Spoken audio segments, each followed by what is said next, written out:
जी, इस वक्त मैं मौजूद हूँ चीफ सेक्रेटरी पंजाब ऑफिस के बाहर, जहाँ पर मियां महमूदुर रशीद ओपोजिशन लीडर जो हैं वो उनसे मुज़ाकरात के बाद जो है वापस आए हैं। राइमंड मार्च के हवाले से क्या क़वादो ज़वाबित तय किए गए हैं और पीटीआई की जानब से क्या यकीन दहानियाँ कराई गई हैं हुकूमत को, ये हमारे साथ मौजूद है ओपोजिशन लीडर मियां महमूदुर रशीद, हम उनसे मालूम करेंगे। जी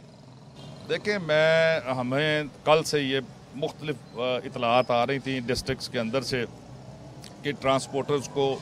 बुला के थ्रेट किया गया है कि आप इन्हें गाड़ियां ना दें पीटीआई वालों को, वगरना आपके रूट परमिट कैंसिल कर देंगे। ये वो एक तो ये बात की है चीफ सेक्रेटरी साहब से। दूसरा ये था कि हमारे मुख्तलिफ वर्कर्स की फहरिस्तें बना के जो पोलिटिकल एक्टिविस्ट हैं साहिवाल, फैसलाबाद, आरववाला, पाकपतन, लिया, बहावल नगर, मैंने नाम लेकर डिस्ट्रिक्ट्स के बताया कि इन अजला के अंदर बतौर ख़ास हमें ये शिकायत मिली है कि आप पुलिस वालों को एक तरफ आप ये कहते हैं कि कोई गिरफ्तारी नहीं होगी, दूसरी तरफ उनके घरों पर छापे पड़ रहे हैं और लोगों को थानों में बुला के ये कहा जा रहा है कि आप काफिलों की शक्ल में ना निकलें। 30 तारीख को पाकिस्तान की तारीख का सबसे बड़ा